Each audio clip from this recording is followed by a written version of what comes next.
Hello viewers, welcome to Sukanta sir classes.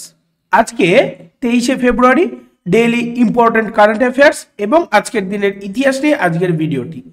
তো তোমরা এই ধরনের ভিডিওগুলো তোমাদের জন্য পিএসসি, এসএসসি, রেলওয়ে সহ সম্পূর্ণ রকম গভর্নমেন্ট জব এক্সামের জন্য কিন্তু খুবই গুরুত্বপূর্ণ হবে এবং এই প্যাটার্নে পরীক্ষায় কিন্তু প্রশ্ন আসবেই। ঠিক আছে, তো সবার প্রথম আমরা যেটা দেখে নেব গতকালকের অর্থাৎ 22শে ফেব্রুয়ারির কিন্তু ডেইলি কারেন্ট অ্যাফেয়ার্স। ঠিক আছে, আর আমাদের টেলিগ্রাম চ্যানেলের সঙ্গে এখনো যারা জয়েন হওনি, নিচে ডেসক্রিপশন থেকে অবশ্যই টেলিগ্রাম চ্যানেলের সঙ্গে জয়েন হয়ে যাও সম্পূর্ণ ভিডিও পিডিএফগুলি পাওয়ার জন্য। এর সঙ্গে সঙ্গে আমাদের চ্যানেলে রেগুলার 10 PM লাইভ সিরিজ চলছে ম্যাথামেটিক্সের উপর, সম্পূর্ণ চ্যাপ্টার ওয়াইজ PYQ নিয়ে আলোচনা হচ্ছে, তোমরা প্লেলিস্টে গিয়ে চেক করে নাও। সবার প্রথম দেখো, আশা কিরানা স্কিম লঞ্চ করলো কর্ণাটক সরকার। এরপর দেখো, পাদাসুরি 6 নামে মিসাইল পরীক্ষা করলো উত্তর কোরিয়া। পশ্চিমবঙ্গ সরকারের হয়ে ট্যাক্স সংগ্রহের জন্য অনুমোদন পেল বন্ধন ব্যাংক।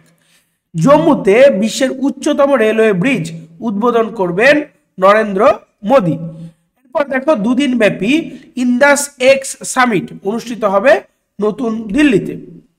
এরপর দেখো, সব থেকে গুরুত্বপূর্ণ এটা পরীক্ষার পয়েন্ট অফ ভিউ থেকে, আন্তর্জাতিক মাতৃভাষা দিবস। আন্তর্জাতিক মাতৃভাষা দিবস পালন করা হয় 21শে ফেব্রুয়ারি। এবছরের থিম হলো multilingual education, a pillar of learning and intergeneration learning বা ইন্টারজেনারেশনাল লার্নিং। ঠিক আছে, চলো এরপর দেখো, লোকসভা নির্বাচনের জন্য পাঞ্জাবের স্টেট আইকন হিসাবে নিযুক্ত হলেন শুভমান গিল। এরপর দেখো, গুয়াহাটিতে খেলো ইন্ডিয়া ইউনিভার্সিটি গেমস লঞ্চ করলো অনুরাগ ঠাকুর। এরপর ইনোভেটিভ টেকনোলজি ডেভেলপমেন্ট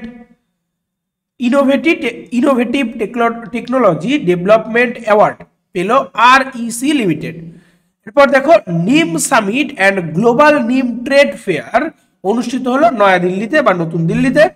এই ধরনের কম্প্যাক্ট কারেন্ট অ্যাফেয়ার্স এর ভিডিও কিন্তু তোমরা সকালে পেয়ে যাচ্ছ খুব তাড়াতাড়ি। এটা কোয়েশ্চেন অ্যান্সার ফরম্যাটে কারেন্ট অ্যাফেয়ার্স এর ভিডিও আসতে চলেছে। ঠিক আছে, যারা এখনো টেলিগ্রামের সঙ্গে জয়েন হওনি, টেলিগ্রামের সঙ্গে জয়েন হয়ে যাও। রেগুলার এই ভিডিও ছাড়াও 10 PM রাত 10টা থেকে ম্যাথামেটিক্সের কিন্তু লাইভ সিরিজ চলছে সম্পূর্ণ PYQ, তোমরা প্লেলিস্টে গিয়ে বা ডিসক্রিপশন থেকে চেক করে নিতে পারো।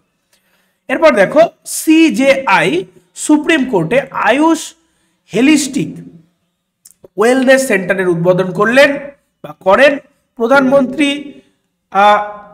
বলা হচ্ছে প্রতিরক্ষা মন্ত্রী নৌ প্রযুক্তি প্রদর্শন MTEX 2024-এর উদ্বোধন করেন।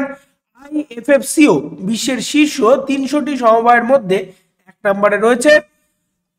আইক্রেট মাইক্রোসফট মেটি ভারতের অল স্টার্টআপগুলিকে উৎসাহিত করার জন্য হাত মিলিয়েছে।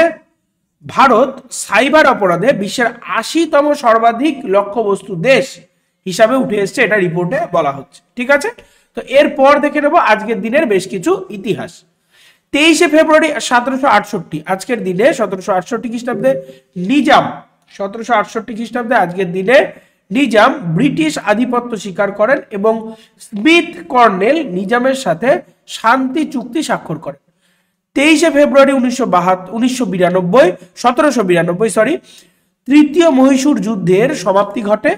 টিপু সুলতান লর্ড কর্নওয়ালিস কর্তৃক নির্দেশিত শান্তি চুক্তি স্বাক্ষর হয় এবং তার 2 পুত্র আব্দুল খালিক এবং মাইজউদ্দিনের আত্মসমর্পণের মাধ্যমে এই জিনিসটা হয়। এটি শ্রীরঙ্গপট্টমের সন্ধি নামে পরিচিত বা শ্রীরঙ্গপট্টমের সন্ধি নামে পরিচিত। 23শে ফেব্রুয়ারি 1843 খ্রিস্টাব্দে বিখ্যাত সাংবাদিক নরেন্দ্রনাথ সেন জন্মগ্রহণ করেন। ঠিক আছে, তো এই হচ্ছে আজকের ডেইলি কারেন্ট অ্যাফেয়ার্স এবং আজকের দিনের ইতিহাস। তো এই ধরনের কম্প্যাক্ট ভিডিও পেতে অবশ্যই চ্যানেলটি সাবস্ক্রাইব করো, লাইক করো, শেয়ার করো এবং কমেন্ট করো। ঠিক আছে, এর সঙ্গে সঙ্গে রেগুলার যে 10 PM ম্যাথামেটিক্সের উপর লাইভ সিরিজ চলছে সেটার জন্য তোমরা প্লেলিস্টে গিয়ে চেক করে নাও, সম্পূর্ণ চ্যাপ্টার ওয়াইজ PYQ নিয়ে আলোচনা হচ্ছে। দেখা হচ্ছে পরের ভিডিওতে বা পরের লাইভে। ততক্ষণ সবাই খুব ভালো থাকো, সুস্থ থাকো এবং পড়তে থাকো।